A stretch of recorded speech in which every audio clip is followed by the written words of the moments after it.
In the quiet hours after sunset, when the golden glow of the hearth fire cast long shadows across the wooden beams of a Norse longhouse, the Viking people prepared for what modern science now recognizes as perhaps the most effective sleep in human history. While we in the 21st century struggle with insomnia, sleep disorders, and the constant glow of electronic devices, the Norse inhabitants of Scandinavia during the Viking Age, 793 to 1066 CE, experienced a relationship with sleep that was profoundly different and arguably superior to our own. The notion that people from a culture often characterized by raiding and warfare might have enjoyed exceptional sleep quality may seem counterintuitive. Yet the evidence suggests that the environmental conditions, cultural practices, and lifestyle factors of Viking Age Scandinavia created a perfect storm of circumstances conducive to restorative sleep. From the natural rhythms of their days to their sleeping environments, from their dietary habits to their philosophical approach to rest, the Norse people embodied sleep practices that modern sleep scientists now desperately recommend to their sleep-deprived patients.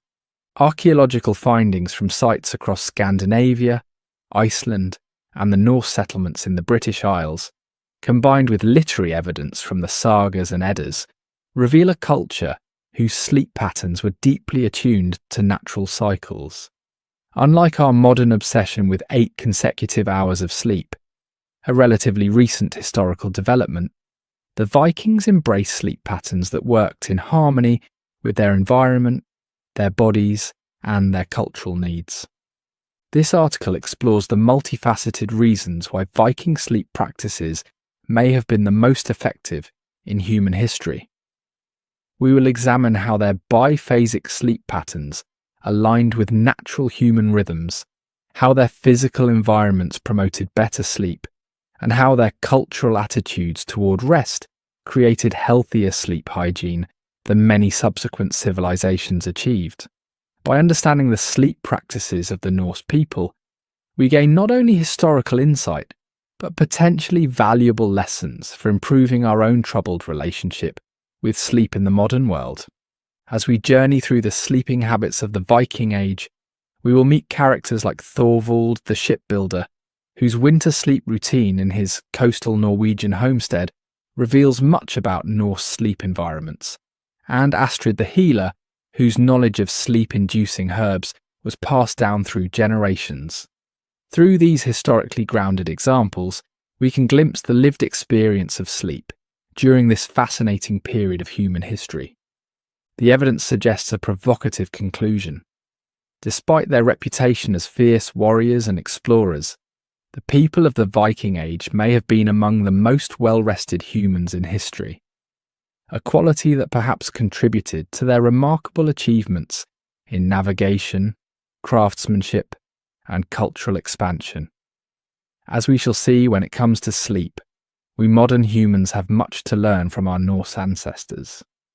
The modern world's obsession with consolidated 8-hour sleep is a historical anomaly, a product of industrialization, artificial lighting, and rigid work schedules rather than human biology.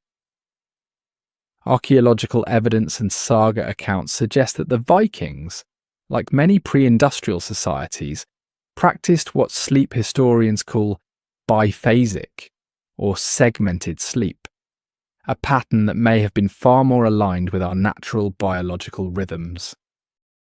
The evidence for Viking biphasic sleep. The Old Norse language itself provides clues to this sleep pattern. The sagas frequently mention fyrsta svefn, first sleep, and references to waking in the middle of the night for various activities before returning to odia svefn, second sleep. While these terms don't appear consistently enough to form conclusive evidence alone, they align with what we know about pre-industrial sleep patterns across Europe. In the Grettis saga, the titular hero Grettir Asmundarson is described as rising after his first sleep to tend to household matters before returning to his bedding later in the night. Similarly, In Egil's saga, there are references to characters waking in the dead of night to conduct business or conversations before returning to sleep until dawn. Archaeological evidence from Viking settlements supports this textual evidence. Excavations at Jorvik, modern-day York in England, a significant Viking settlement, revealed household layouts conducive to nighttime activity. Fire pits in longhouses show evidence of being maintained throughout the night, suggesting regular waking periods. The natural pattern of Viking sleep. Based on this evidence and our understanding of pre-industrial sleep patterns, a typical Viking sleep schedule likely followed this pattern. After sunset, particularly during the long winter nights that dominate Scandinavian latitudes, the household would gather around the central hearth. As darkness fell completely, usually a few hours after sunset, they would retire for their first sleep. This might last approximately 4 hours, after which many would wake naturally. This midnight waking period, lasting perhaps 1 to 2 hours, was not considered insomnia or a sleep disorder as we might classify it today, but rather a normal and expected part of the night. During this time, Vikings might tend to the fire, check on livestock, engage in quiet conversation, perform religious rituals, or even visit neighbours.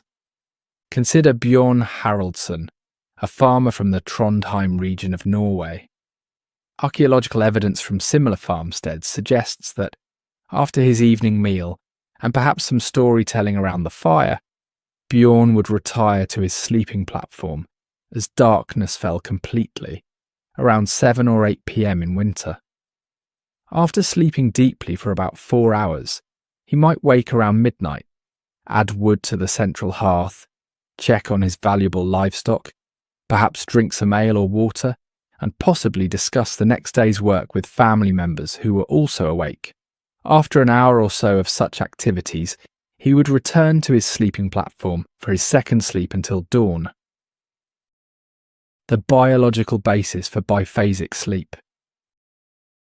Modern sleep science has begun to recognise that biphasic sleep may actually be more natural for humans than our modern consolidated sleep pattern. Research by historian A. Roger Ekirch, who documented hundreds of historical references to segmented sleep in pre-industrial Europe, suggests that this pattern was the norm throughout human history until artificial lighting changed our relationship with darkness. The human body naturally produces a surge of prolactin during the midnight waking period of biphasic sleep, a hormone associated with a sense of calm and well-being. Additionally, the natural circadian rhythm tends to include a period of heightened alertness a few hours after falling asleep, which aligns perfectly with the biphasic pattern. For Vikings living at northern latitudes, biphasic sleep would have been particularly adaptive. During winter, when darkness could last 16 to 20 hours, in parts of Scandinavia, attempting to sleep continuously for such long periods would have been biologically impractical. The midnight waking period broke the long dark hours into manageable segments while allowing necessary tasks to be completed. Seasonal variations in Viking sleep. The extreme seasonal variations in daylight at northern latitudes would have created significant seasonal differences in Viking sleep patterns. During summer, when daylight could last 20 hours or more in parts of Scandinavia, sleep would necessarily be compressed into shorter periods. The sagas occasionally mention the difficulty of sleep during the nightless nights of midsummer. The Havamal, a collection of Old Norse poems from the Poetic Edda, contains wisdom about moderation in sleep. The unwise man is awake all night, worrying about everything.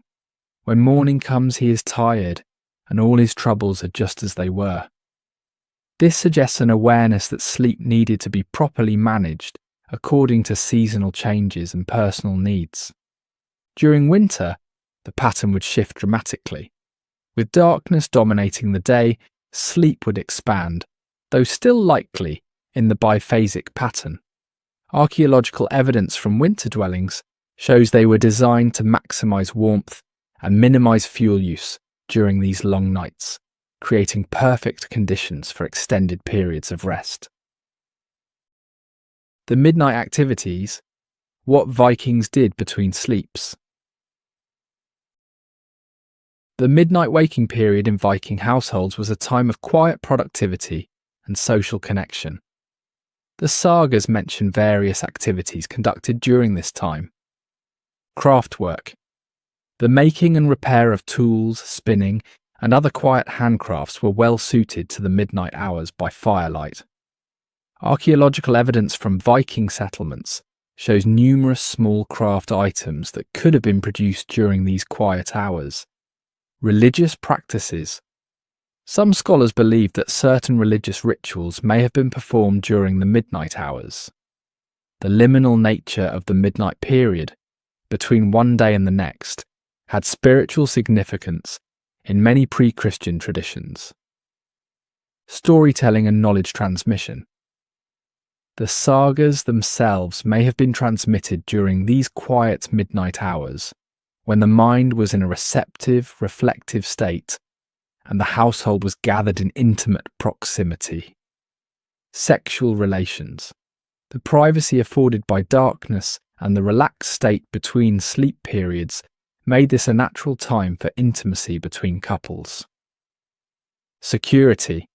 In more turbulent times, the midnight waking period allowed for checking defences and changing guards, ensuring continuous protection. Take the example of Gudrun, a weaver from a settlement near modern-day Roskilde in Denmark. Archaeological evidence from similar households suggests that during her midnight waking period, she might use the quiet hours to spin thread by the light of the hearth fire, a task requiring focus but not bright light.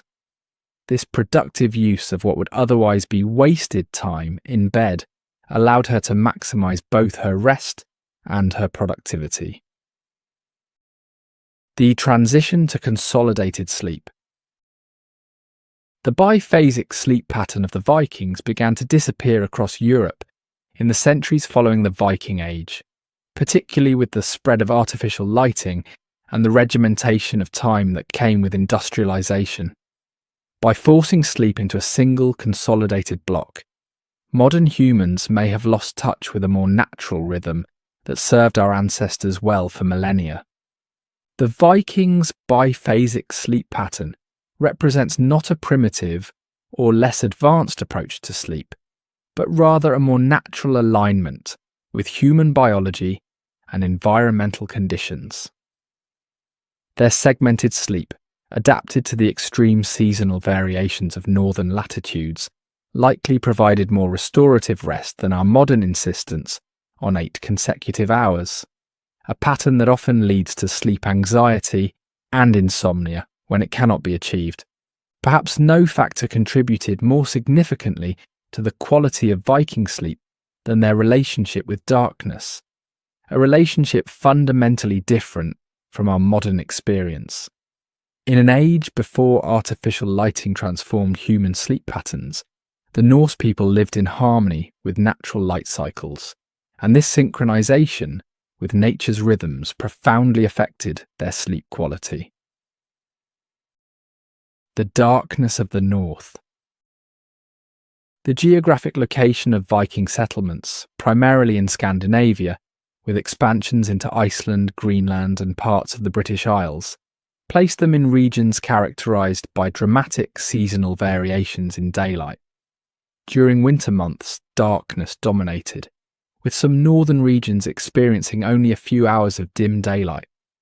In summer, the situation reversed, with the famous midnight sun providing nearly constant illumination in the northernmost settlements. Archaeological evidence from Viking dwellings reveals how they adapted to these extreme conditions. Longhouses and smaller dwellings typically had few, if any, windows. Those that existed were small and could be covered with translucent materials like animal membrane or oiled cloth, or simply blocked with shutters. The primary source of light and heat was the central hearth, whose fire would be banked low during sleeping hours.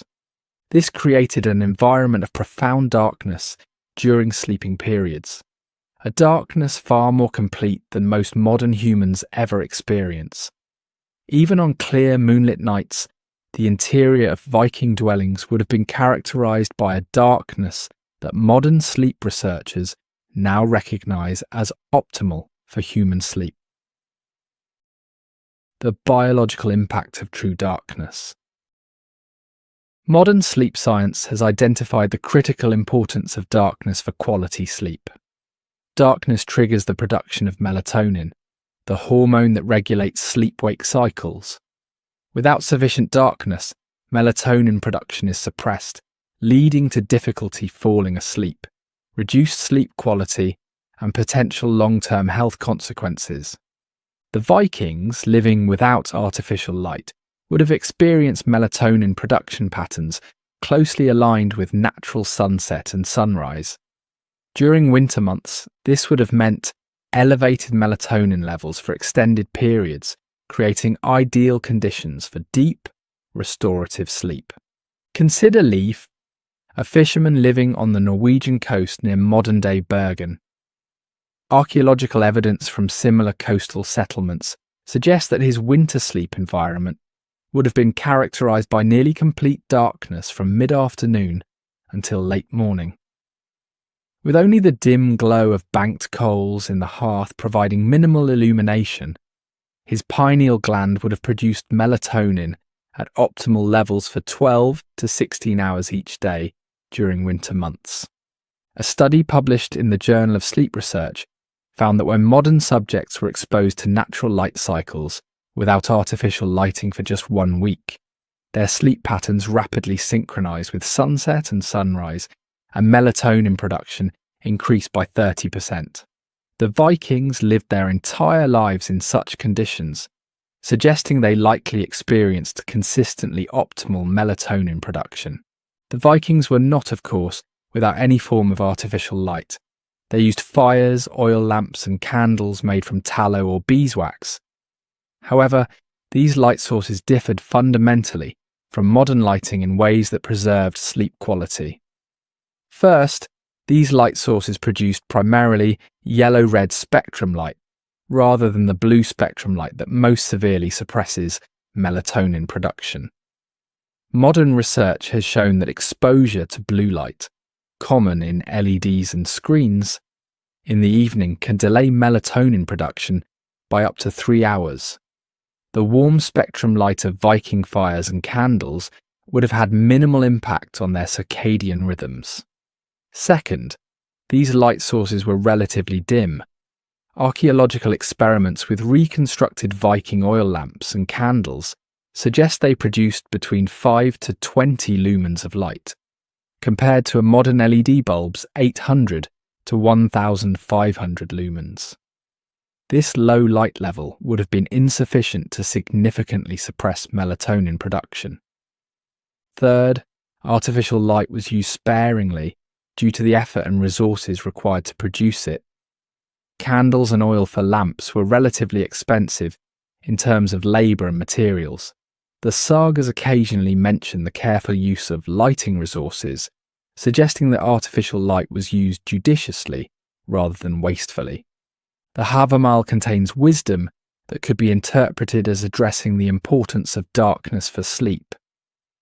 The wise guest has his ways when he comes to the feast, silent attention and thought. This could suggest the value placed on quiet, darkened environments for restoration. The extreme seasonal variations in daylight at northern latitudes presented unique challenges for sleep regulation. During the winter months, the abundance of darkness made obtaining sufficient sleep relatively straightforward. However, the summer months, with their extended daylight, required cultural adaptations.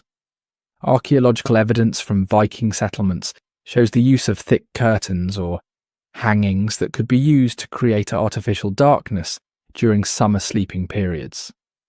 These were typically made of heavy wool, which would have been effective at blocking the midnight sun. In Iceland, some dwellings show evidence of sleeping areas built into the thickest parts of the turf walls, creating naturally darkened sleeping spaces, regardless of external light conditions. The sagas mention the use of specific sleeping arrangements during summer months. In Egil's saga, there are references to sleeping chambers being arranged to minimize light exposure. This suggests a cultural awareness of the importance of darkness for sleep quality, even during periods when natural darkness was scarce. The Vikings' relationship with natural light cycles extended beyond the simple day-night dichotomy. Evidence suggests they were acutely aware of lunar cycles and their potential impact on sleep. The Old Norse calendar was primarily lunar, and several surviving artifacts show detailed tracking of lunar phases. Full moon nights, which provide significantly more illumination than moonless nights, are occasionally mentioned in the sagas in connection with difficulty sleeping or increased activity. Snorri Sturluson, in the prose Edda, references the moon's influence on natural cycles, suggesting an awareness of its potential impact on human rhythms as well. Modern research has confirmed that lunar cycles can indeed influence human sleep, with studies showing that people take longer to fall asleep and experience reduced deep sleep during full moon phases, even when they cannot see the moon. The Vikings' awareness of these natural cycles likely led to behavioural adaptations. Archaeological evidence from several settlements suggests that certain activities were planned according to lunar phases, potentially including adjustments to sleep timing and duration.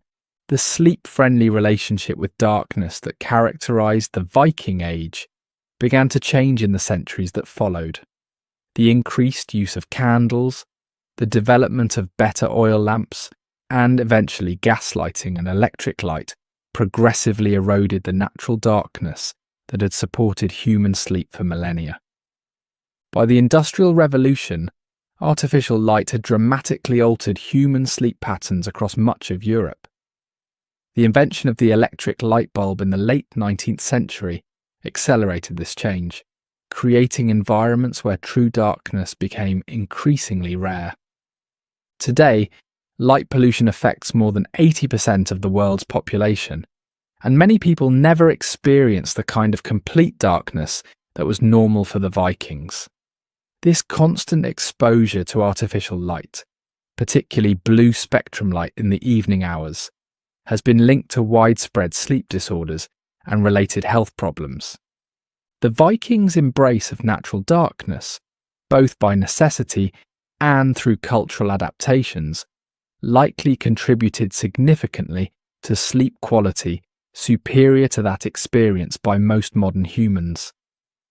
Their sleep environments, characterized by profound darkness during sleeping hours, would have supported optimal melatonin production and natural circadian rhythms, creating conditions for deep, restorative sleep that many of us can only imagine. One of the most striking differences between Viking sleep practices and our modern approach lies in the fundamentally communal nature of sleep during the Norse era. While contemporary Western culture prizes private bedrooms and individual sleeping arrangements, archaeological evidence and saga accounts reveal that Vikings typically slept in shared spaces, an arrangement that likely enhanced both their physical security and psychological well-being. Archaeological excavations of Viking dwellings across Scandinavia, Iceland, and Norse settlements in Scotland and Ireland reveal consistent patterns in sleeping arrangements. The typical Viking longhouse featured a central hearth with sleeping platforms or benches running along the walls. These platforms, often raised and built into the structure of the building, were shared sleeping spaces rather than private rooms. At Stung, a remarkably well-preserved Viking-age farmstead in Iceland, archaeologists have uncovered clear evidence of communal sleeping arrangements. The main longhouse featured raised platforms along both long walls that served as seating during the day and sleeping areas at night. Similar arrangements have been found at sites ranging from Jorvik, York, in England, to Lons-aux-Meadows in Newfoundland, suggesting this was a consistent pattern across the Viking world. The sleeping platforms were typically constructed of wood and would have been covered with straw, wool, and furs for comfort. Archaeological evidence suggests that these platforms were not divided into individual sleeping spaces, but were continuous, with entire households sharing the same sleeping area. Based on archaeological findings and saga accounts, we can reconstruct typical sleeping arrangements in Viking households. The master of the household and his wife typically occupied the most favourable position on the sleeping platform, usually the section nearest the central hearth for warmth, and often slightly elevated or separated by subtle architectural features to denote status.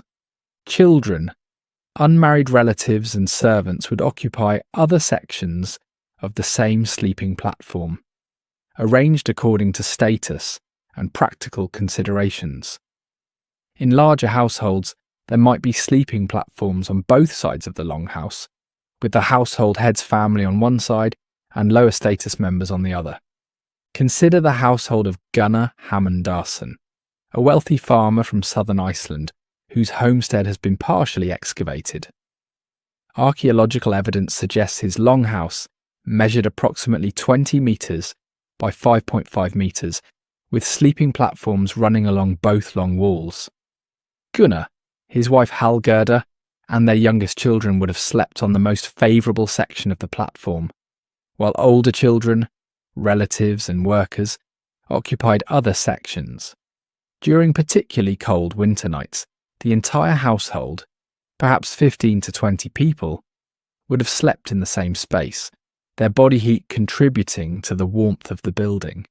This communal sleeping arrangement provided significant security benefits in an age when physical safety could not be taken for granted. With multiple people sleeping in the same space, there was always someone likely to wake if danger threatened. The sagas contain numerous accounts of households being alerted to danger by someone waking during the night, a natural security system embedded in their sleeping arrangements. In Njal's saga, when enemies approach Gunnar's farm at night intending harm, they are detected because someone in the household hears them outside and raises the alarm. This pattern appears repeatedly in the sagas, the communal sleeping arrangement functioning as an effective early warning system. For travellers, communal sleeping provided similar security. The Havamal advises travellers to remain vigilant. Let a man never sleep in the house of a stranger. Many a man who appears harmless proves harmful when night comes. The poem goes on to suggest that sleeping with one's weapons close at hand is wise practice. In communal sleeping situations, travellers would be surrounded by others, reducing vulnerability. Beyond the practical security benefits, modern sleep science suggests that communal sleep arrangements may have provided significant psychological benefits that enhanced sleep quality.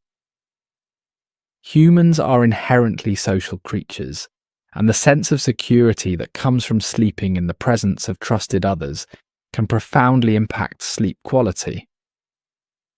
Research published in the journal Sleep Health has found that people who report stronger social connections and social support tend to experience better sleep quality.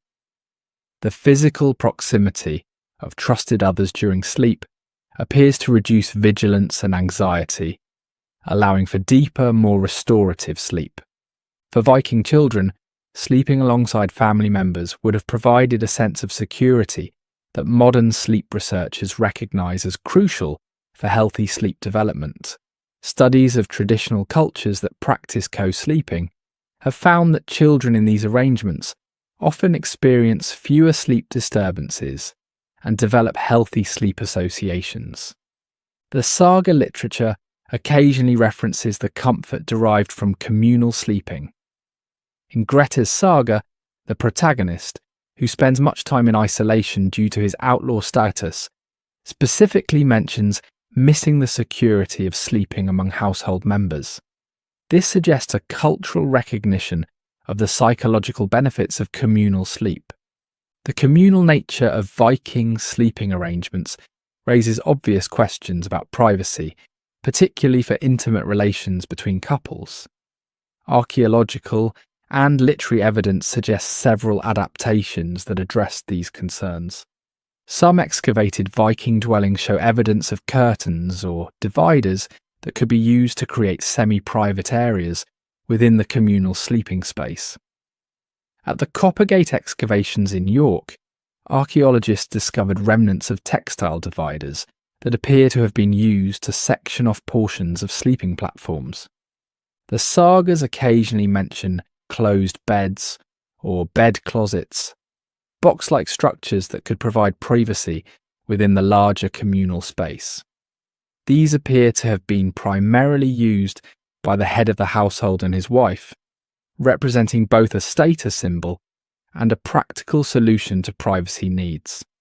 Additionally, the biphasic sleep pattern discussed earlier created natural opportunities for intimacy during the midnight waking period, when some household members might be engaged in activities away from the sleeping area. While Viking sleep was fundamentally communal, archaeological evidence reveals subtle status distinctions within sleeping arrangements. Higher status individuals typically occupied the warmest, most comfortable sections of sleeping platforms, usually those closest to the central hearth. In some excavated longhouses, the head of the household's sleeping area featured slightly better construction, additional furs, or small architectural distinctions. At Borg in Lofoten, Norway, archaeologists uncovered a large chieftain's longhouse with clear evidence of status differentiation in sleeping arrangements. The high-status sleeping area was slightly elevated and featured remnants of higher quality bedding materials than other sections. These status distinctions within communal sleeping arrangements reflect the hierarchical yet interconnected nature of Viking society, maintaining social order while preserving the security and psychological benefits of sleeping in proximity to others. The intensity of communal sleeping likely varied seasonally in the Viking world. During the harsh northern winters, practical considerations of warmth would have encouraged closer sleeping arrangements, with body heat serving as a valuable resource for survival. Archaeological evidence from several sites suggests that winter dwellings were often smaller and more heavily insulated than summer structures, creating more intimate sleeping conditions during cold months. In contrast, during summer months with milder temperatures, sleeping arrangements may have been more dispersed, with some household members possibly sleeping in outbuildings or even outdoors. This seasonal variation would have created a rhythm of social closeness and distance throughout the year, potentially contributing to social cohesion, while preventing the conflicts that might arise from constant close proximity. The communal sleeping arrangements that characterized the Viking Age began to change in the centuries that followed. With the introduction of Christianity and increasing influence from continental European practices, architectural styles gradually shifted toward more compartmentalized living spaces. By the late medieval period, homes of wealthy Scandinavians began to feature separate sleeping chambers, at least for high-status individuals. This trend continued and accelerated through the Renaissance and into the modern era, eventually resulting in our contemporary emphasis on private bedrooms. This transition from communal to private sleep represents one of the most significant but least discussed changes in human sleep behaviour over the past millennium. The Vikings' communal sleep practices, which had evolved over thousands of years to enhance both security and psychological well-being, were gradually replaced by sleeping arrangements that prioritized privacy and individual space, often at the expense of the social connection that had characterized sleep throughout most of human history. The evidence suggests that the communal nature of Viking sleep likely contributed significantly to its quality. By sleeping in the presence of trusted others, Vikings would have experienced enhanced security and psychological comfort that modern sleep science recognizes as conducive to deep, restorative sleep. Their communal sleeping arrangements represented not a primitive necessity to be overcome, but rather a sophisticated adaptation that supported optimal sleep in their historical context. The physical sleep environment of the Viking Age differed dramatically from our modern bedroom settings, yet archaeological evidence suggests that Norse sleeping arrangements may have provided superior ergonomic support and healthier sleeping conditions than many contemporary mattresses. The Viking bed, consisting primarily of natural materials gathered from their local environments, created a sleep surface that modern sleep science increasingly recognizes as beneficial for proper spinal alignment and temperature regulation. Archaeological excavations across the Viking world reveal consistent patterns in the construction of sleeping surfaces. The foundation typically consisted of raised wooden platforms built along the walls of longhouses. These platforms, constructed of split logs or planks, were generally 40 to 60 centimetres high and 1.5 to 2 metres wide, dimensions that allowed them to serve as seating during the day and sleeping areas at night. At the Firkat settlement in Denmark, archaeologists uncovered well-preserved sleeping platforms with evidence of careful construction. The wooden base was slightly angled toward the wall, creating a subtle incline that would have positioned sleepers' heads slightly higher than their feet, a configuration that modern sleep research suggests can improve circulation and reduce acid reflux during sleep. Similar platforms have been found at Viking settlements from Dublin to the Faroe Islands, suggesting this was a standard architectural feature across Norse culture. The wooden platform itself provided a stable, level foundation that prevented sleepers from coming into direct contact with the often damp ground, an important consideration in the humid northern climate. Upon these wooden platforms, Vikings created layered bedding using entirely natural materials. Archaeological evidence, combined with references in the sagas, suggests a typical arrangement of layers that provided both comfort and insulation. The base layer typically consisted of locally harvested straw or hay. At several archaeological sites, including settlements in Iceland and Greenland, preserved remnants of these straw mattresses have been recovered. Analysis of these remains reveals that the straw was typically changed seasonally and was often selected for softness, with certain types of grass apparently preferred. Straw, while seemingly primitive compared to modern mattresses, offers several advantages as a sleeping surface.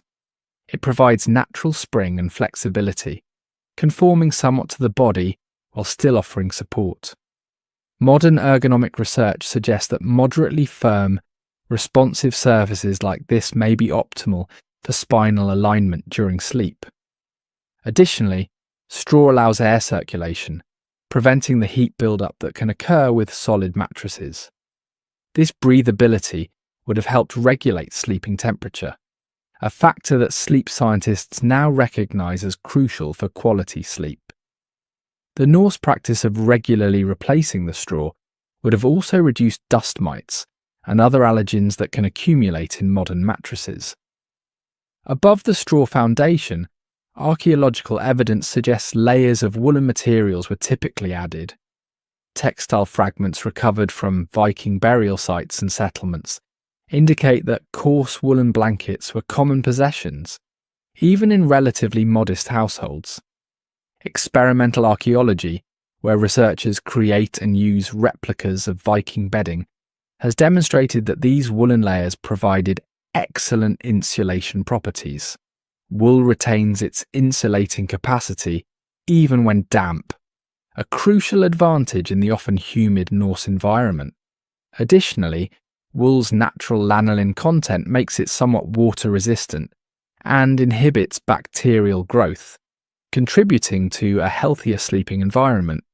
The sagas occasionally mention abreda, coverings, made of wadmal, a coarse woolen cloth that was a staple of Viking textile production. These would have been placed over the straw layer to provide additional comfort and to prevent the straw from poking through. For those who could afford them, animal furs and skins formed the top layer of Viking bedding. Archaeological evidence from higher status burials and settlements reveals the use of bear, wolf, fox and sheep skins as prized bedding materials.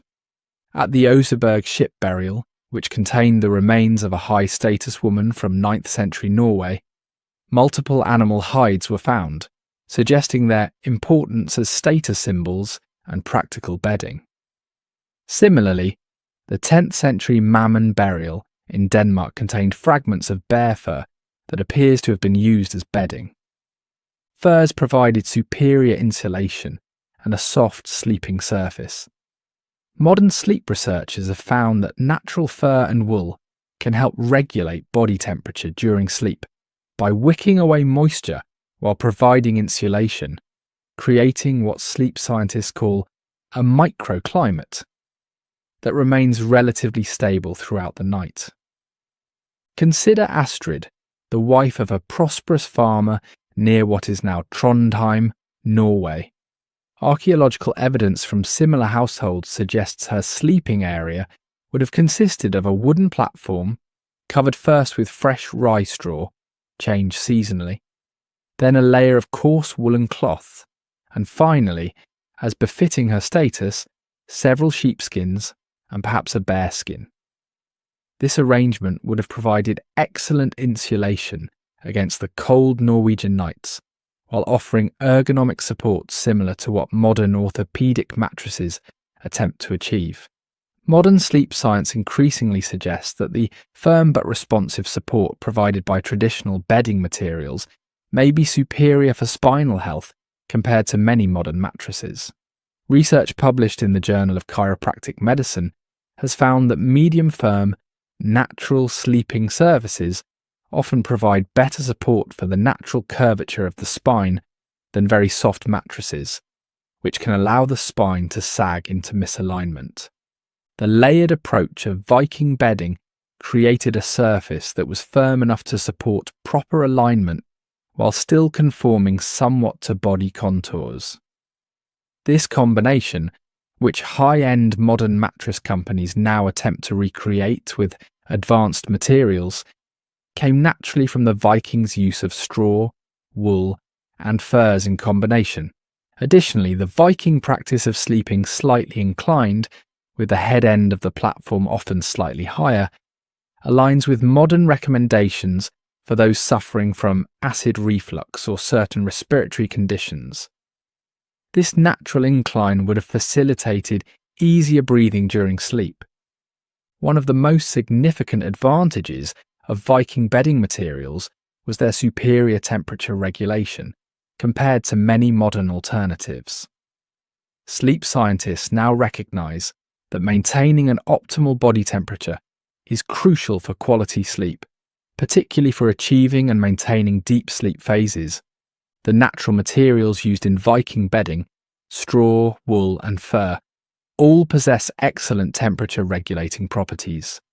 They provide insulation when needed, while allowing excess heat and moisture to dissipate. Modern synthetic materials often trap heat and moisture, leading to sleep disruptions when the body overheats during the night. Archaeological evidence suggests that Vikings adjusted their bedding seasonally. Excavations at several sites show different compositions of bedding materials in structures identified as summer versus winter dwellings. This seasonal adaptation would have further enhanced temperature regulation throughout the year. The Viking approach to head support during sleep also differs from our modern expectation of soft, fluffy pillows. Archaeological evidence suggests that headrests were typically firm, often consisting of a small leather or wool cushion stuffed with feathers, wool, or even moss. At the Coppergate excavations in York, archaeologists discovered a leather cushion that appears to have served as a pillow. Similar finds from other Viking settlements suggest that these headrests were relatively firm by modern standards. Interestingly, modern research on sleep posture suggests that firmer head support may be better for spinal alignment than the very soft pillows common today. Studies have found that overly soft pillows can contribute to neck pain and poor sleep posture, while moderately firm support better maintains proper alignment of the cervical spine during sleep. As discussed in the previous section on communal sleep, Viking sleeping platforms were typically shared among multiple people. This arrangement had implications for the physical sleeping experience beyond the social aspects previously explored. Shared sleeping surfaces distribute weight differently than individual beds, creating natural depressions and support patterns that can actually enhance comfort. Modern sleep researchers studying traditional cultures have noted that shared sleeping surfaces often create natural nests that support the body's contours. Additionally, in the cold northern climate, shared body heat would have been a significant advantage, reducing the need for excessive layers of bedding that might restrict movement during sleep. The natural bedding materials that characterised the Viking Age remained common throughout much of Europe until relatively recently. The transition to raised bedsteads with stuffed mattresses began among the elite during the medieval period, but didn't reach common households until much later. By the 19th century, straw mattresses were being replaced by cotton and horsehair models, and by the mid-20th century, synthetic materials had largely replaced natural fibres in most Western bedding. This transition, while perceived as progress, may have sacrificed some of the ergonomic and temperature-regulating benefits of traditional bedding. Recent trends in natural and organic bedding represent, in some ways, a return to principles that would have been familiar to the Vikings. The increasing popularity of wool mattress toppers, natural latex, and even straw-filled mattresses, now marketed as high-end orthopedic options, suggests a rediscovery of the benefits that Viking sleepers took for granted. The Viking bed, with its combination of firm support, natural temperature regulation, and regularly refreshed materials, likely provided an excellent foundation for quality sleep.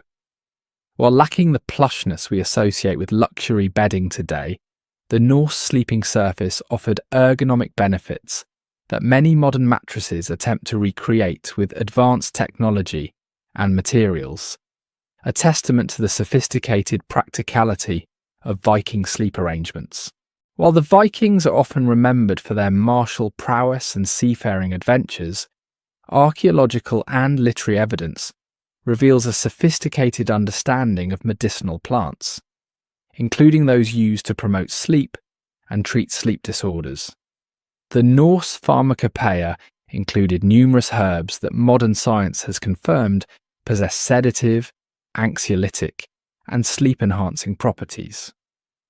These natural sleep aids, combined with the environmental factors previously discussed, likely contributed significantly to the quality of Viking sleep.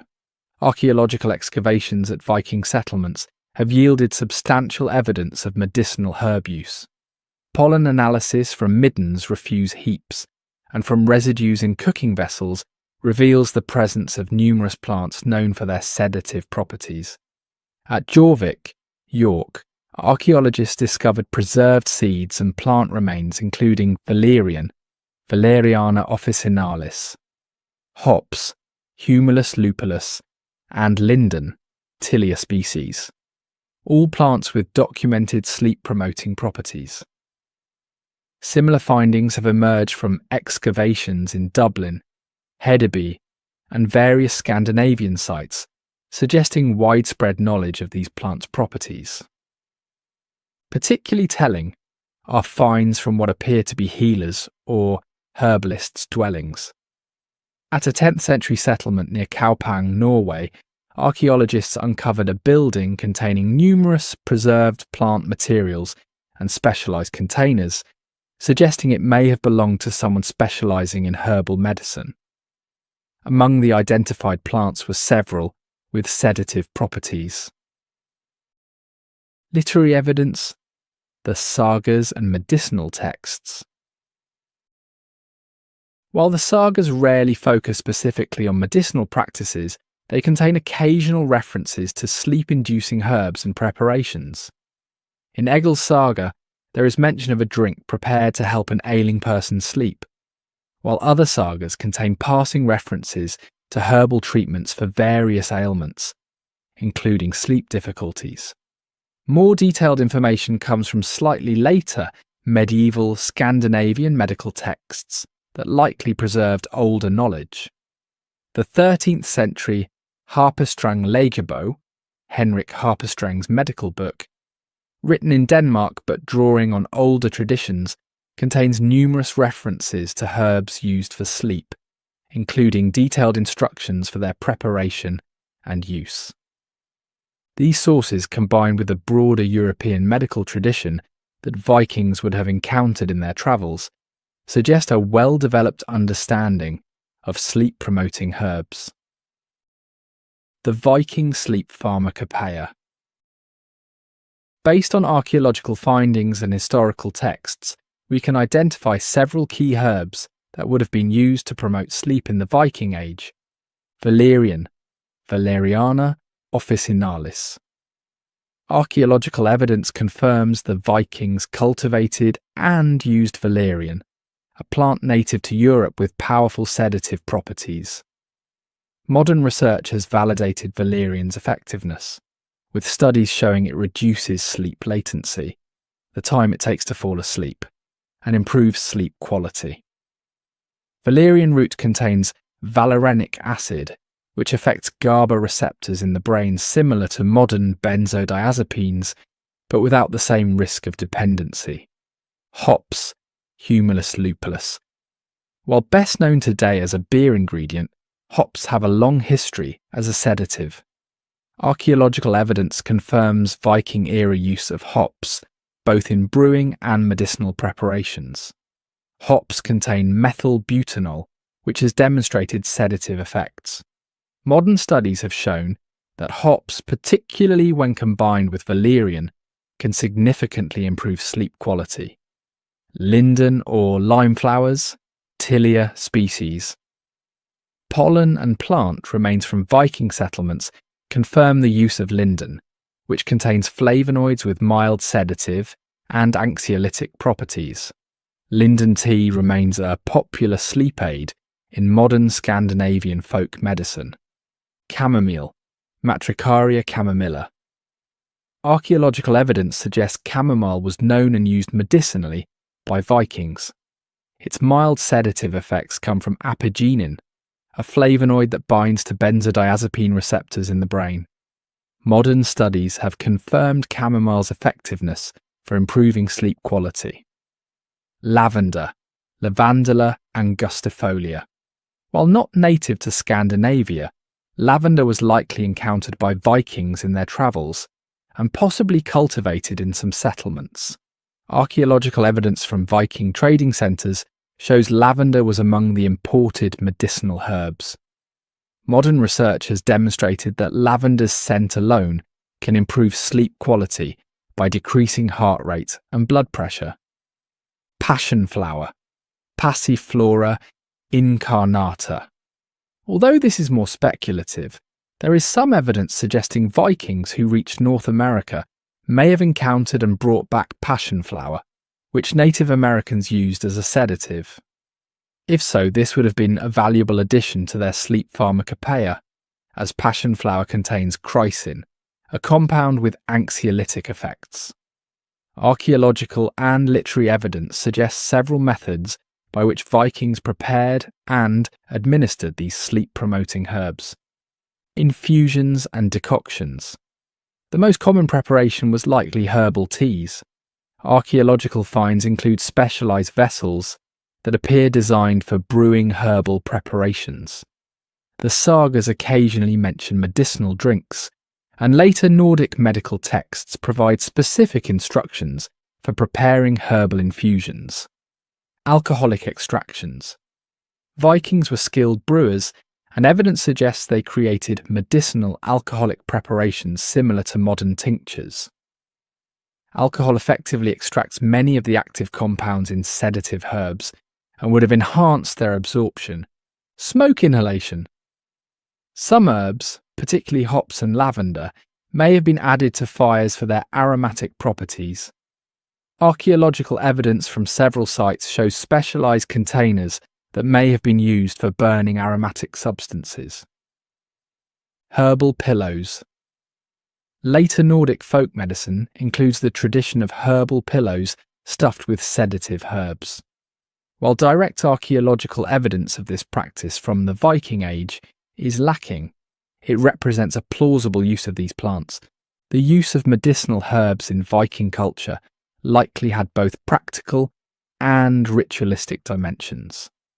These sagas suggest that healing was often associated with magical or spiritual practices, and the administration of herbal remedies probably incorporated elements of ritual. Archaeological evidence from several sites shows what appear to be ritualistic arrangements of herbs and specialised containers, in contexts suggesting medicinal use. This suggests that the effectiveness of herbal sleep aids may have been enhanced by the psychological impact of ritual administration, what modern medicine would recognise as a placebo effect supplementing the herb's pharmacological properties. Consider Thora, a healer from a settlement near modern-day Roskilde in Denmark. Archaeological evidence from similar contexts suggests she would have maintained a garden of medicinal herbs, including valerian and chamomile. For a person suffering from sleep difficulties, she might prepare a strong decoction of valerian root, enhanced with hops and sweetened with honey. This would be administered in the evening, perhaps accompanied by specific incantations or rituals that enhanced its perceived effectiveness. The combination of the herb's genuine pharmacological properties and the psychological impact of their ritual administration would likely have produced significant improvements in sleep quality. Seasonal variations in herbal sleep aids. The extreme seasonal variations in daylight at northern latitudes would have necessitated different approaches to sleep aids throughout the year. Archaeological and literary evidence suggests awareness of this need. During the long winter nights when obtaining sufficient sleep was less problematic, milder herbs like chamomile and linden might have been preferred. During summer, with its extended daylight, stronger sedatives like valerian and hops would have been more valuable for inducing sleep despite the ambient light. Some archaeological evidence suggests seasonal harvesting patterns for different medicinal herbs, with some collected and dried in larger quantities at specific times of year, suggesting awareness of their optimal potency cycles. An important consideration when comparing Viking herbal sleep aids to modern pharmaceutical alternatives is their relative safety profile. Modern sleeping medications, while effective, often carry risks of dependency, tolerance, and side effects. The herbal remedies used by Vikings generally have much milder side effect profiles and lower risks of dependency.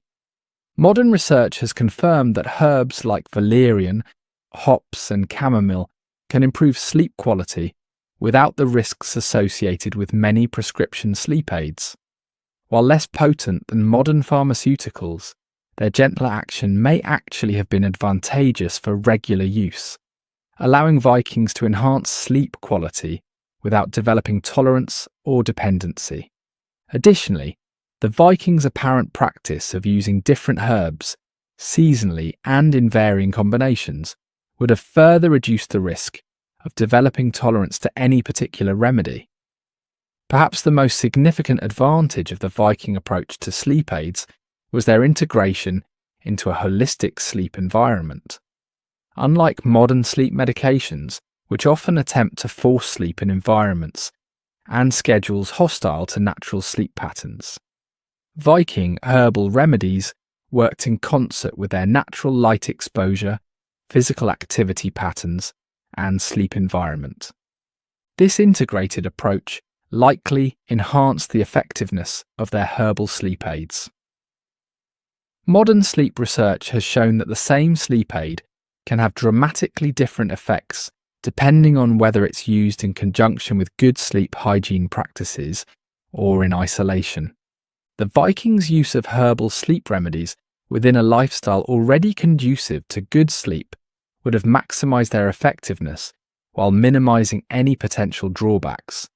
A sophisticated approach that anticipated modern integrative medicine by a millennium. The archaeological and literary evidence suggests that Vikings possessed a nuanced understanding of sleep-promoting herbs that modern science has largely validated. Their herbal sleep aids, used within the context of lifestyle and environmental factors already conducive to good sleep, likely contributed significantly to sleep quality superior to that experienced by many modern humans relying on pharmaceutical interventions within sleep-hostile environments. The relationship between diet and sleep quality is increasingly recognised by modern sleep science, yet it represents an area where Viking practices may have inadvertently created near-optimal conditions for restorative sleep. Archaeological evidence combined with literary sources and our understanding of Norse food culture suggests that Viking dietary patterns supported healthy sleep through their timing, composition, and preparation methods. Archaeological evidence and saga accounts indicate that Vikings typically followed a meal pattern significantly different from modern eating habits. Their primary meal, called dagverja, day meal, or undawn in some regions, was consumed in the mid-morning after several hours of activity. A second substantial meal, nattverda, night meal, was eaten in the late afternoon or early evening, well before bedtime. This pattern meant that Vikings typically finished their last substantial meal several hours before sleep, a practice that modern sleep research has shown significantly improves sleep quality. Studies published in the Journal of Clinical Sleep Medicine have demonstrated that eating close to bedtime, particularly consuming heavy or high-fat meals, can disrupt sleep architecture by delaying the onset of REM sleep and reducing sleep efficiency. The timing of Viking meals appears to have been primarily dictated by practical considerations, particularly the availability of daylight for work and the need to prepare and consume food during visible hours. However, this pragmatic schedule inadvertently created an optimal fasting period before sleep that modern research suggests enhances melatonin production and improves sleep quality. Consider Halfdan, a farmer from the Trondheim region. Archaeological evidence from similar farmsteads suggests his household would consume their final meal around 4 to 5 p.m. during winter months, allowing 3 to 4 hours of digestion time before retiring, as darkness deepened around 8 to 9 p.m.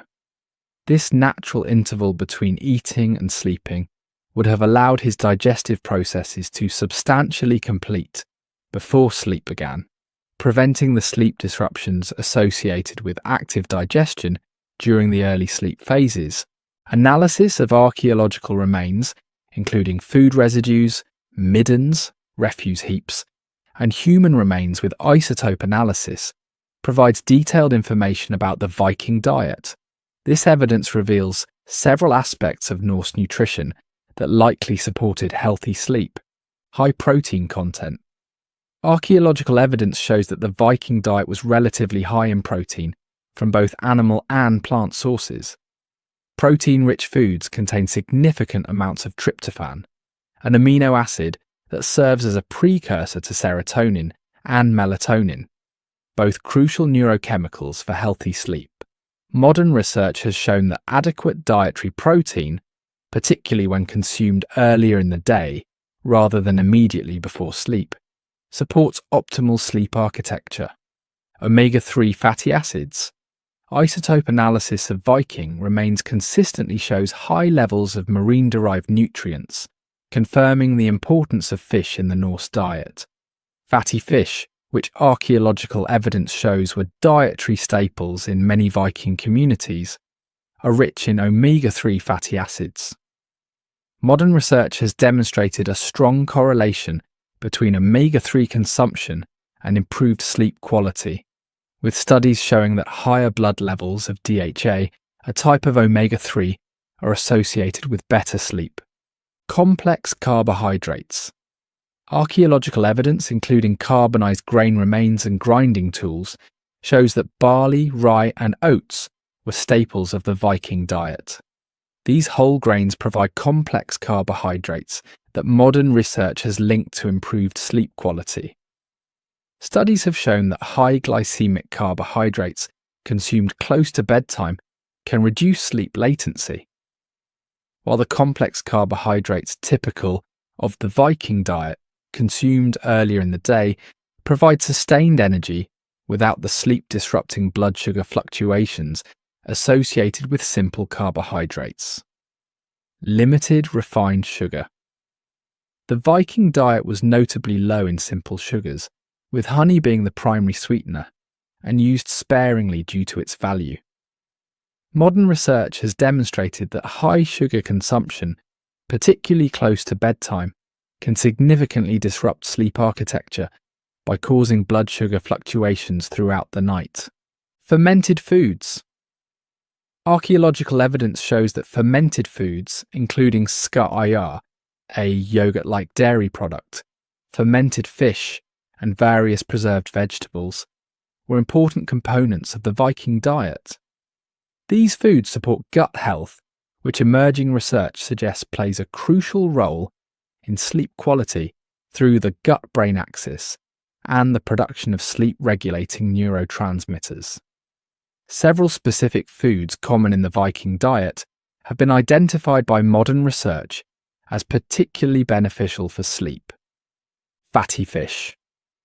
Archaeological evidence from coastal Viking settlements shows heavy consumption of fatty fish like herring, mackerel, and salmon.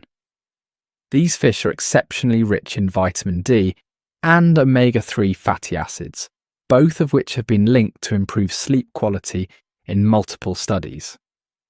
Research published in the Journal of Clinical Sleep Medicine found that vitamin D supplementation significantly improves sleep quality, suggesting that the Viking diet's natural vitamin D content from fatty fish would have supported healthy sleep.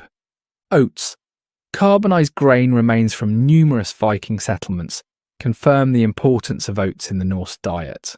Oats contain melatonin and complex carbohydrates that promote stable blood sugar throughout the night. They also provide magnesium, which modern research has identified as an important mineral for sleep quality due to its muscle-relaxing properties and role in GABA production. Barley. Archaeological evidence shows barley was the most important grain in many Viking communities. Barley is rich in the amino acid tryptophan and contains significant amounts of magnesium and B vitamins, all nutrients. Modern research has linked to improved sleep quality. Dairy products. Analysis of residues in Viking cooking vessels confirms the importance of dairy in the Norse diet. Milk, particularly when fermented into products like skaya, contains calcium, tryptophan, and vitamin D, a combination of nutrients that support the production of melatonin. Modern research has shown that dairy consumption can improve sleep efficiency and increase REM sleep. Archaeological evidence shows that fermentation and other preservation methods were crucial to Viking food culture. These techniques not only extended food storage life, but inadvertently created products with enhanced sleep-promoting properties. Fermented fish. Analysis of residues from Viking food vessels confirms the practice of fermenting fish. This process increases the bioavailability of the omega-3 fatty acids that modern research has linked to improved sleep quality. Skaya and fermented dairy. Residue analysis confirms the production of fermented dairy products. The fermentation process increases the GABA content of dairy, a neurotransmitter with powerful sleep-promoting effects. Modern research has shown that GABA-rich fermented foods can reduce sleep latency and improve sleep quality. Sourdough bread. Archaeological evidence, including preserved starters and bread remains, confirms that Vikings typically fermented their grain products through sourdough processes. This fermentation reduces the phytic acid content of grains, increasing the bioavailability of sleep-promoting minerals like magnesium and zinc. The Viking diet showed significant seasonal variations that likely impacted sleep patterns throughout the year. Archaeological evidence from Middens shows clear seasonal patterns in food consumption that would have affected sleep. Winter diet. During winter months, preserved foods dominated the Viking diet. These included dried and fermented fish, smoked meats and stored grains. All foods that modern research has shown contain higher levels of certain sleep-promoting compounds compared to their fresh counterparts. For example, the fermentation and curing processes increase the availability of tryptophan in many foods. Summer diet. Archaeological evidence shows that summer diets included more fresh vegetables, fruits and dairy. These foods are rich in antioxidants and minerals that support melatonin production.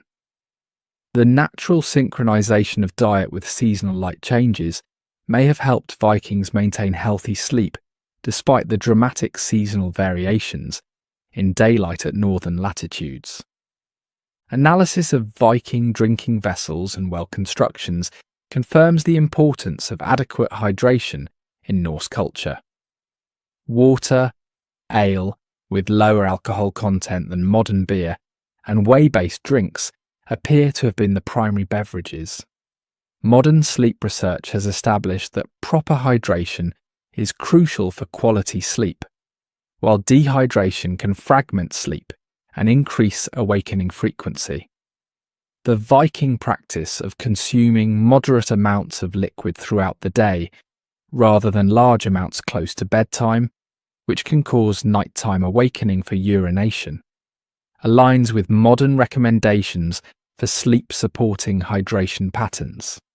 Archaeological and literary evidence confirms that alcohol, primarily in the form of ale and mead, was consumed in Viking culture, often in substantial quantities during feasts and celebrations. However, several factors suggest that routine alcohol consumption may have been more moderate and less disruptive to sleep than in many modern contexts. Lower alcohol content. Analysis of residues from Viking brewing vessels suggests their everyday ale had significantly lower alcohol content, typically 2 to 3%, than modern beer. Modern research has shown that while high alcohol consumption severely disrupts sleep architecture, particularly REM sleep, low to moderate consumption has less significant impacts. Timing of consumption. The saga suggests that heavy drinking typically occurred during special feasts rather than as a daily practice, and usually earlier in the day rather than immediately before sleep. This pattern would have minimized alcohol's disruptive effects on sleep architecture. Medicinal use. Some saga references suggest awareness that small amounts of alcohol could promote initial sleep onset, with mead sometimes mentioned as a sleep aid. Modern research confirms that while alcohol disrupts overall sleep architecture, small amounts can indeed reduce sleep latency. The dietary patterns that likely supported Viking sleep quality began to change in the centuries following the Viking Age. The introduction of refined sugar, increased alcohol content in beverages, later mealtimes, and eventually highly processed foods all represented departures from the sleep-supporting nutritional patterns of the Viking era. By the Industrial Revolution, many Europeans were consuming their largest meal in the evening, often close to bedtime, a significant change from the Viking pattern of eating the final meal well before sunset. This shift driven by work schedules rather than natural light cycles, likely had substantial negative impacts on sleep quality. The archaeological and literary evidence suggests that the Viking diet, through both its composition and timing, created near-optimal conditions for quality sleep. Their consumption of foods rich in sleep-promoting nutrients, combined with meal timing that allowed complete digestion before sleep, likely contributed significantly to sleep quality. Superior to that experienced by many modern humans, whose diets and eating patterns often actively undermine healthy sleep. The relationship between physical activity and sleep quality is well established in modern sleep science, with moderate to vigorous daily exertion consistently linked to improved sleep architecture. Archaeological evidence, saga accounts, and our understanding of daily life in the Viking Age suggest that Norse physical activity patterns may have created ideal conditions for deep, restorative sleep, conditions increasingly rare in our sedentary modern world. Archaeological evidence provides clear insights into the physical nature of Viking existence. Analysis of skeletal remains shows distinctive muscle attachment patterns and bone density consistent with regular, intense physical activity. These skeletal markers vary by gender and social status, but universally indicate higher activity levels than modern populations.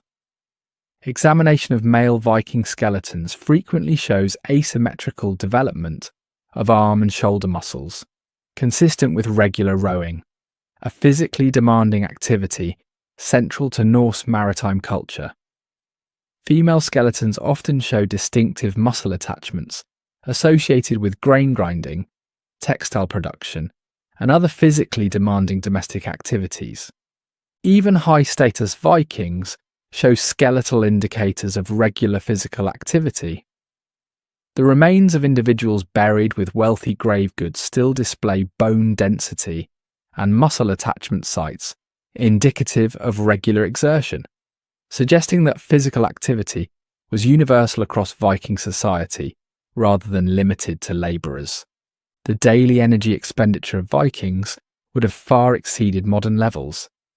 Based on archaeological evidence and experimental archaeology, where researchers attempt to recreate historical activities, estimates suggest that Viking farmers, craftspeople, and warriors regularly expended 3,000 to 4,000 calories daily through physical activity, compared to the 300 to 600 calories the average modern office worker expends through physical activity. The specific types of physical exertion common in Viking daily life align remarkably well with activities modern sleep science identifies as particularly beneficial for sleep quality. Resistance activities. Archaeological evidence shows that Vikings regularly engaged in what we would now call resistance training, lifting, carrying, and manipulating heavy objects as part of daily work. Modern research has found that resistance exercise significantly improves sleep quality, particularly deep slow-wave sleep, which is crucial for physical restoration.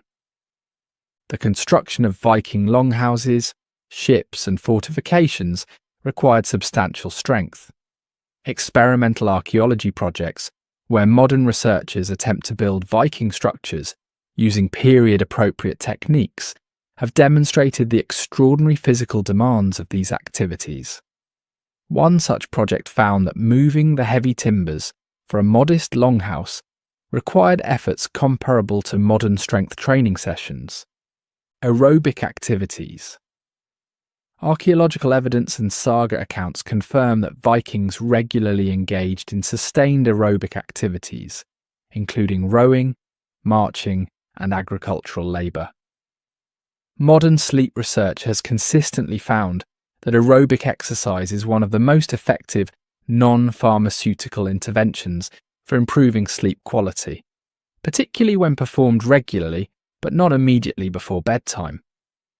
The Viking practice of rowing as primary transportation represents a particularly effective form of sleep-promoting exercise. Modern research has identified rowing as an excellent combination of aerobic and resistance training that engages multiple muscle groups, precisely the type of exercise most strongly correlated with improved slow-wave sleep in contemporary studies. Outdoor activity and natural light exposure. Archaeological and literary evidence confirms that most Viking activity occurred outdoors, regardless of weather. This outdoor exertion would have ensured substantial exposure to natural light, which modern research has identified as crucial for regulating circadian rhythms and sleep-wake cycles. Studies published in the Journal of Sleep Research have found that outdoor exercise has more powerful effects on sleep quality than equivalent indoor activity, likely due to the combined benefits of physical exertion and natural light exposure. The Viking lifestyle, with its emphasis on outdoor work, would have maximised these combined benefits. Archaeological evidence and saga accounts suggest that Viking physical activity patterns aligned naturally with circadian rhythms in ways that would have optimized sleep quality, morning and daytime exertion. The sagas frequently mention beginning work at dawn, with the most physically demanding tasks typically performed during daylight hours. Modern sleep research has found that morning and afternoon exercise most effectively enhances sleep quality, while intense evening activity can delay sleep onset. Seasonal adaptation.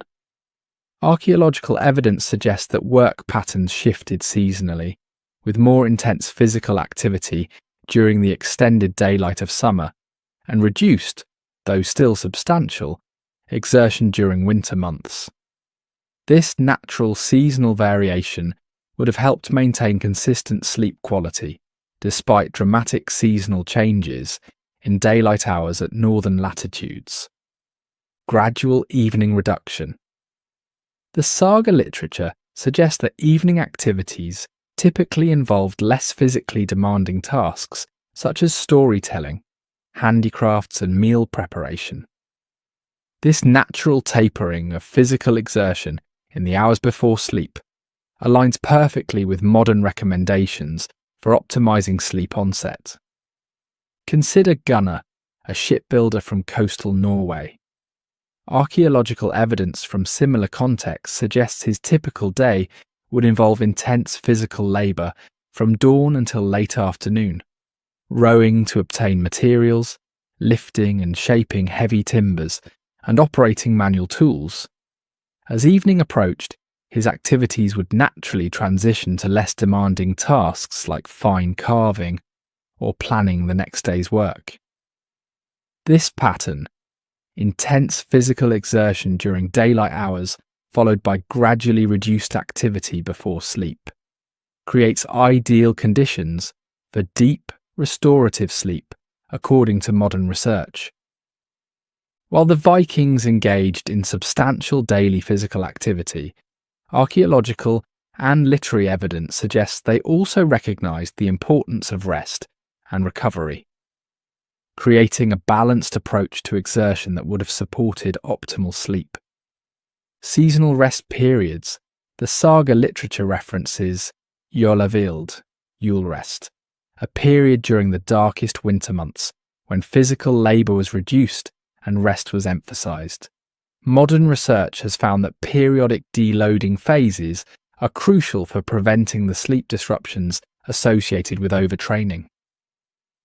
Bathing and recovery practices. Archaeological evidence, including the remains of bathhouses at several Viking settlements, confirms the importance of bathing in Norse culture. The sagas mention hot baths as a recovery technique, particularly after travel or physical exertion.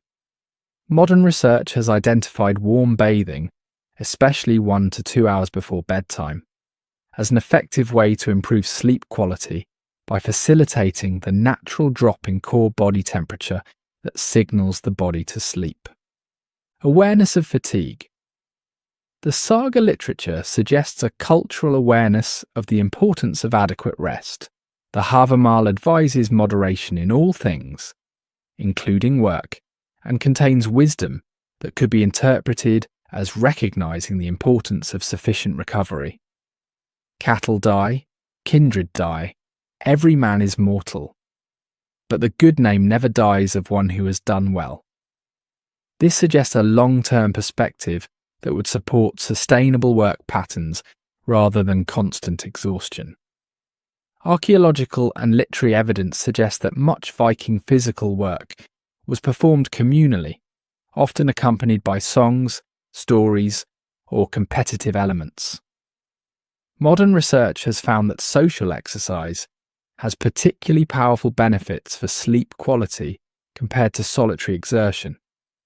Studies published in sleep medicine reviews have found that the combination of social interaction and physical activity creates a particularly effective stimulus for improving sleep quality, likely due to the combined effects of physical fatigue and positive social engagement. The communal nature of Viking work, from rowing ships to raising buildings, would have maximised these combined benefits.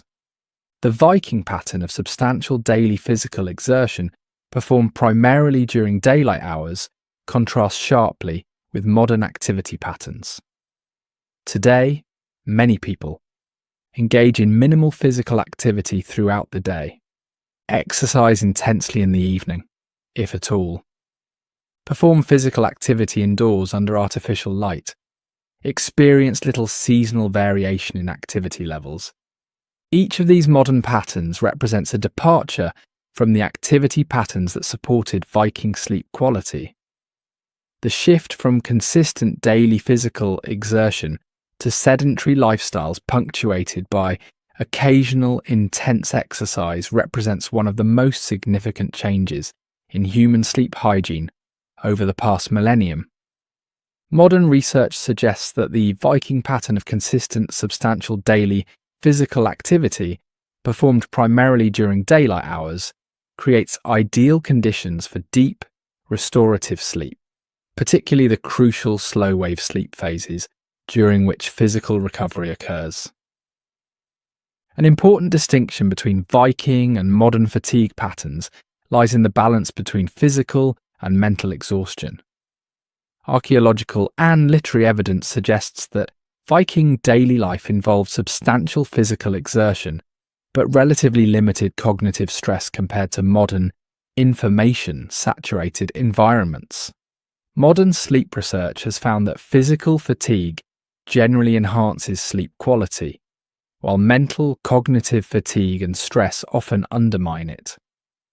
The Viking balance of high physical demands with lower cognitive stress represents a particularly sleep-friendly combination, according to contemporary sleep science.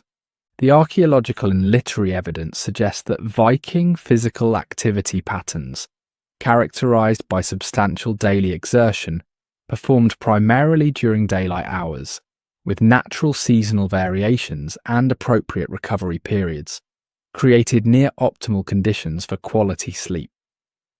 Their combination of resistance and aerobic activities, performed outdoors and often socially, would have provided powerful sleep-enhancing benefits that many modern humans, despite our advanced knowledge of exercise physiology, fail to achieve in our sedentary, artificially lit environments.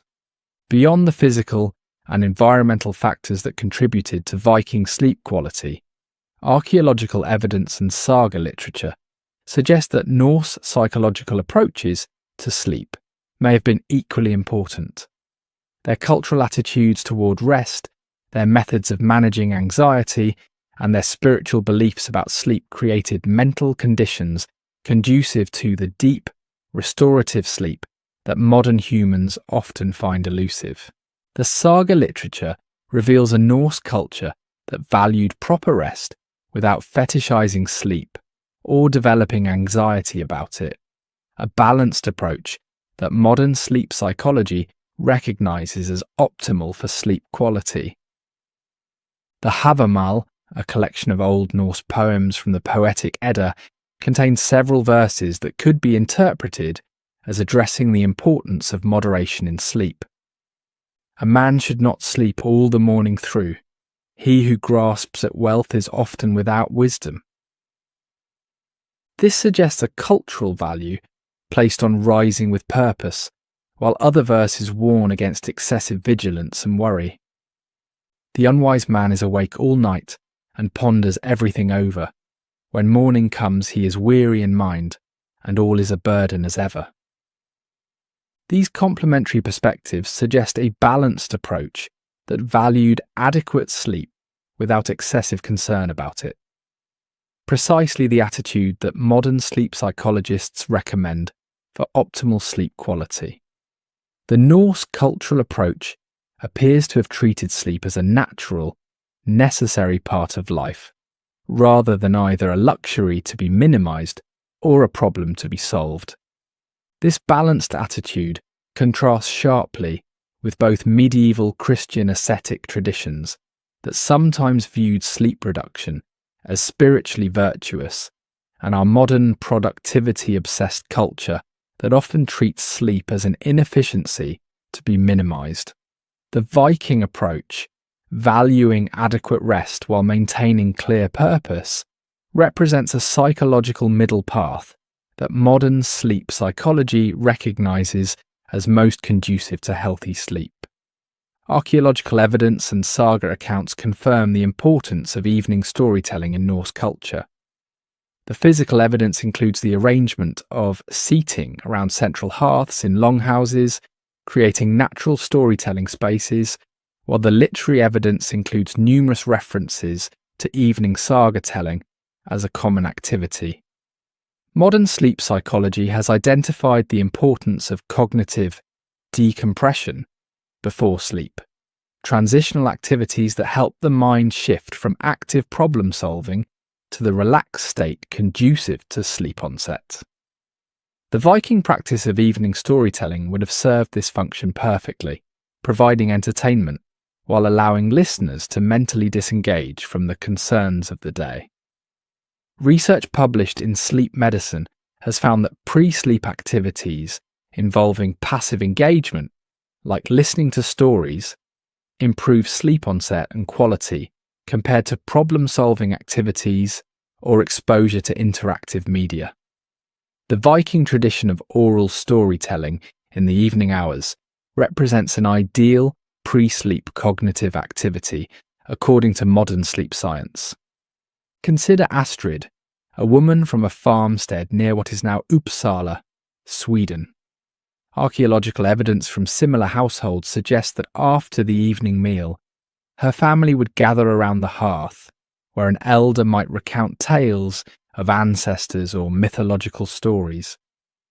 This passive listening experience would have allowed her mind to gradually transition from the active concerns of the day to a more receptive, relaxed state ideal for sleep onset, all without the blue light exposure or interactive stimulation that undermines sleep in modern evening entertainment.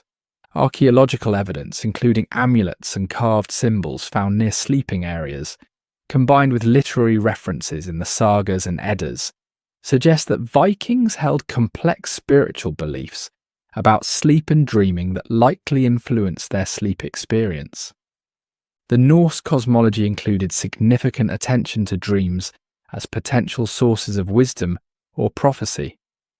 In numerous sagas, including Gisla Saga and Laxdæla Saga, dreams are portrayed as meaningful experiences that provide guidance or warnings. This perspective contrasts with some later Christian views that sometimes associated dreams with demonic influence, a belief that could generate sleep anxiety. The Norse view of dreams as potentially valuable experiences rather than threats may have reduced sleep anxiety and created a more positive psychological approach to sleep. Modern sleep psychology has found that positive attitudes toward dreaming are associated with better sleep quality, while fear of dreams can contribute to insomnia and sleep avoidance. Additionally, archaeological evidence suggests that Vikings sometimes placed protective amulets near sleeping areas. These physical manifestations of spiritual protection likely provided psychological comfort that facilitated sleep onset. Modern sleep research has confirmed that perceived safety is a crucial psychological prerequisite for quality sleep, activating parasympathetic nervous system responses that facilitate sleep onset and maintenance. The saga literature suggests that Norse culture developed specific psychological approaches to uncertainty and worry, approaches that would have supported healthy sleep in a world full of genuine dangers and unpredictability. The concept of weird, or uardiar fate, appears repeatedly in Norse literature, suggesting a worldview that acknowledged the limits of personal control over outcomes. While Vikings certainly took practical actions to manage risks, the literary evidence suggests they complemented this with a philosophical acceptance of uncertainty that modern psychology would recognize as beneficial for sleep. Research in sleep psychology has consistently found that acceptance-based approaches to uncertainty reduce pre-sleep anxiety and rumination more effectively than problem-solving approaches when applied to uncertainties that cannot be immediately resolved. The Viking cultural emphasis on acknowledging the role of fate alongside personal action represents a sophisticated psychological balance that would have supported healthy sleep even in challenging circumstances. The Havamal contains wisdom that could be interpreted as advocating this balanced approach. The coward believes he will live forever if he holds back in the battle. But in old age he shall have no peace, though spears have spared his limbs. This suggests a cultural recognition that excessive worry about future outcomes is ultimately counterproductive, a perspective that aligns with modern psychological approaches to managing pre-sleep anxiety. The saga literature places enormous emphasis on honour and maintaining a clear conscience, psychological factors that modern sleep research has linked to sleep quality. Numerous psychological studies have found that moral distress and guilt significantly impair sleep quality, while a sense of moral consistency supports healthy sleep. The Viking cultural emphasis on maintaining honour and addressing conflicts directly rather than through deception would have supported this aspect of sleep hygiene.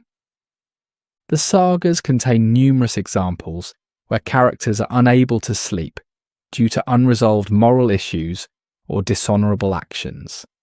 In Gisla Saga, the protagonist experiences severe sleep disturbances after a secret killing, suggesting a cultural recognition of the connection between moral peace and sleep quality. This emphasis on moral clarity as a prerequisite for restful sleep aligns with modern psychological research on moral injury and its impact on sleep.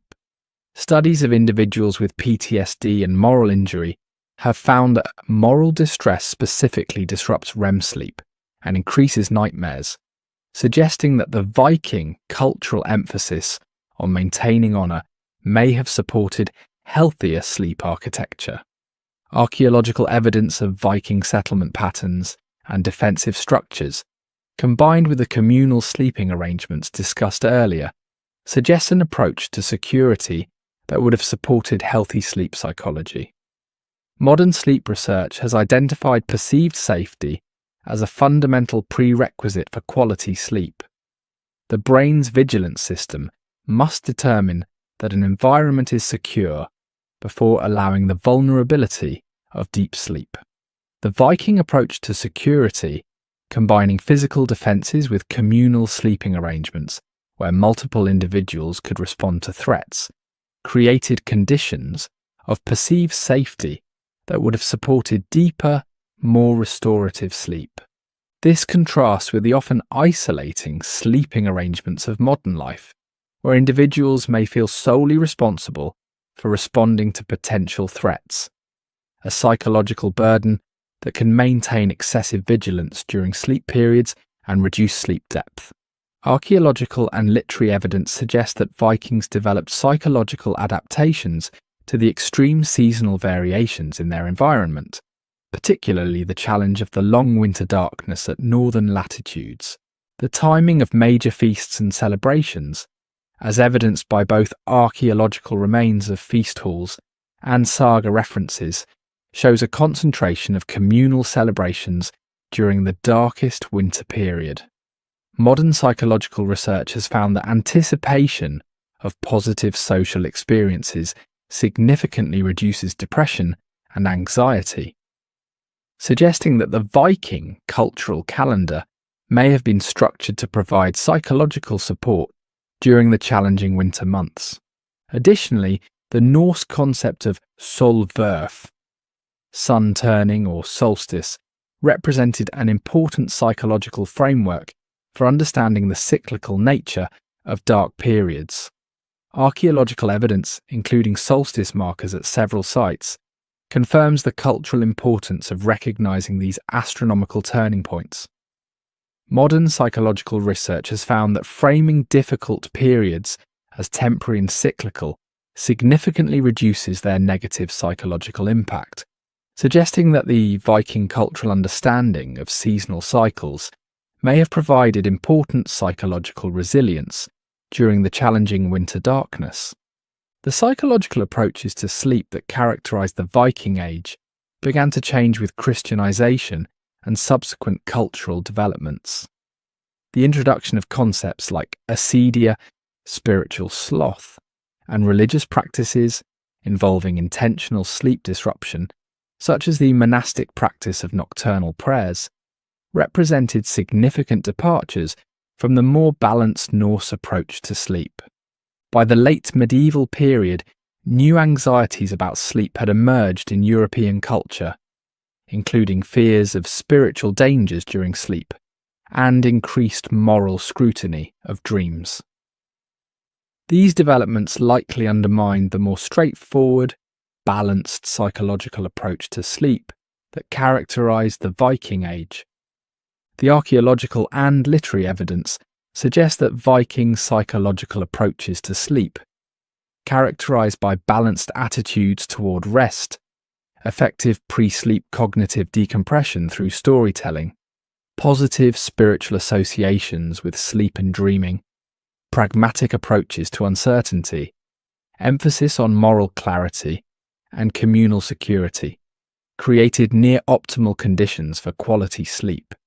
Their psychological framework supported healthy sleep in ways that many modern humans, despite our advanced understanding of sleep psychology, struggle to achieve in our anxiety-prone, hyper-connected world. The evidence presented throughout this exploration suggests a provocative conclusion. The people of Viking Age Scandinavia may indeed have experienced some of the best sleep in human history. Their sleep practices were not superior due to any single factor, but rather through the remarkable alignment of multiple elements: environmental, physical, nutritional, and psychological, that collectively created ideal conditions for restorative sleep. The Viking approach to sleep was not the result of advanced scientific understanding or deliberate optimization. Rather, it emerged organically from their way of life, their environmental conditions, and their cultural practices. Yet modern sleep science increasingly validates the effectiveness of these ancient patterns, suggesting that in our quest for better sleep, we might look not only forward to new technologies, but also backward to wisdom embedded in traditional practices. What made Viking sleep particularly effective was the integration of multiple sleep-supporting factors into a coherent whole. Their biphasic sleep patterns aligned naturally with human biology and the extended darkness of northern winters, allowing for sleep that followed innate circadian rhythms rather than artificial schedules. Their relationship with darkness, living without artificial light and experiencing true darkness during sleeping hours, supported optimal melatonin production and circadian regulation. Their communal sleeping arrangements provided both physical security and psychological comfort, creating conditions where vigilance could be reduced and deeper sleep achieved.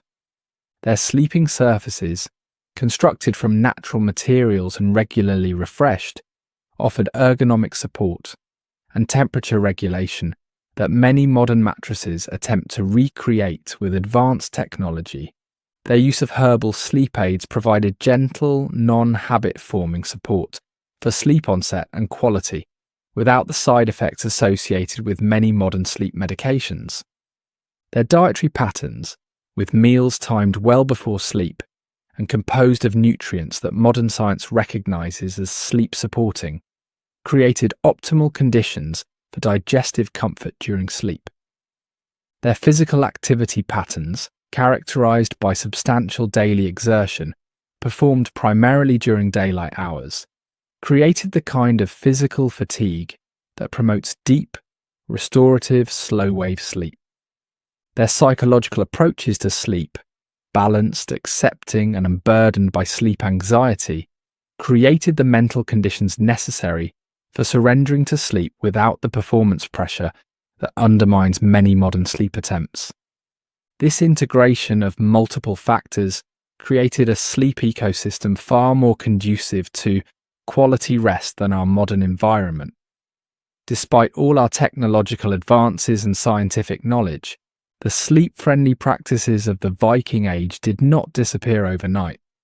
Rather, they eroded gradually through a series of historical developments that each chipped away at different aspects of their effective sleep ecosystem. The spread of artificial lighting, beginning with improved candles and oil lamps and culminating in electric light, disrupted the darkness that had supported natural melatonin production. The Industrial Revolution imposed artificial work schedules disconnected from natural light cycles, forcing sleep into consolidated blocks determined by productivity requirements rather than biological rhythms. Architectural changes created increasingly private sleeping spaces, sacrificing the security and social connection of communal sleep for privacy and status display. The medicalization of sleep transformed a natural process into a performance metric, creating sleep anxiety that undermines the very rest it attempts to measure. The shift to sedentary lifestyles eliminated the physical fatigue that had naturally prepared bodies for deep sleep. Changes in dietary patterns introduced sleep-disrupting foods and meal timings that interfere with natural sleep processes. Each of these changes was embraced as progress, yet collectively they have created a modern sleep environment that works against our biology rather than with it, resulting in the sleep crisis that now affects societies worldwide. Reclaiming Viking sleep wisdom. While we cannot and should not attempt to recreate Viking society in its entirety, their sleep practices offer valuable insights that can be adapted to improve sleep in our modern context. Respect for darkness. Creating truly dark sleeping environments by eliminating LED lights, using blackout curtains, and avoiding screen use before bed can help restore some of the melatonin-supporting benefits that Vikings experienced naturally. Biphasic flexibility. Recognizing that the 8-hour consolidated sleep block is a modern convention rather than a biological necessity, can reduce sleep anxiety and open possibilities for more flexible, individually appropriate sleep patterns. Natural materials. Choosing bedding made from wool, cotton, and other natural fibers can help recreate some of the temperature-regulating benefits of traditional Viking bedding. Nutritional timing. Adopting earlier meal times and allowing several hours of digestion before sleep can recreate one of the most beneficial aspects of Viking sleep hygiene. Consistent physical activity. Incorporating regular physical exertion throughout the day, particularly outdoors in natural light, can help create the kind of physical fatigue that promotes deep sleep. Herbal support. Exploring traditional sleep-supporting herbs like valerian, hops, and chamomile can provide gentle sleep support without the side effects of many pharmaceutical interventions. Evening decompression. Replacing interactive electronic media with passive activities like storytelling or listening in the hours before bed can help recreate the cognitive transition that Viking evening activities naturally provided. Psychological balance. Cultivating a balanced attitude towards sleep, valuing it without anxiously monitoring it, can help recreate the psychological conditions that supported Viking sleep quality. These adaptations cannot fully recreate the integrated sleep ecosystem of the Viking Age, but they can help incorporate elements of their effective practices into our modern lives. Perhaps the most important lesson from Viking sleep practices is what might be called the Viking sleep paradox. Those who worried least about optimizing their sleep may have achieved the best sleep in history. Their sleep quality emerged not from deliberate optimization, but as a natural consequence of a lifestyle aligned with human biology and environmental conditions. This stands in stark contrast to our modern approach, where sleep is increasingly treated as a performance metric to be optimized through technology, supplements, and careful monitoring. The evidence suggests that this anxious attention to sleep optimization may actually undermine the very rest it attempts to improve. The Vikings remind us that the best sleep comes not from treating rest as a problem to be solved, but from creating the environmental, physical, and psychological conditions where healthy sleep emerges naturally. Their approach, living in harmony with natural cycles, maintaining physical activity, eating appropriately, and approaching sleep with balanced attitudes, created conditions where good sleep was the default rather than an achievement. In our quest for better sleep, perhaps the most valuable insight from the Viking Age is not any specific technique or practice, but this fundamental shift in perspective. Rather than trying to optimize sleep directly, we might focus on creating the conditions where healthy sleep patterns emerge naturally from our daily lives. The people of Viking Age Scandinavia likely experienced some of the best sleep in human history, not because they knew more about sleep than we do, but because they lived in ways that naturally supported the sleep processes our bodies evolved to require. By understanding their practices and the principles behind them, we can work to reclaim some of that lost sleep wisdom and apply it within our modern context, not by becoming Vikings, but by recognizing the timeless human needs their lifestyle inadvertently satisfied. As we navigate our modern sleep challenges, the Norse people of 1,000 years ago offer us not just historical curiosity, but practical wisdom. The best sleep comes not from conquering rest through force of will and technology, but from creating the conditions where healthy sleep naturally flourishes. In this, as in their legendary journeys, the Vikings have charted a path we would be wise to follow.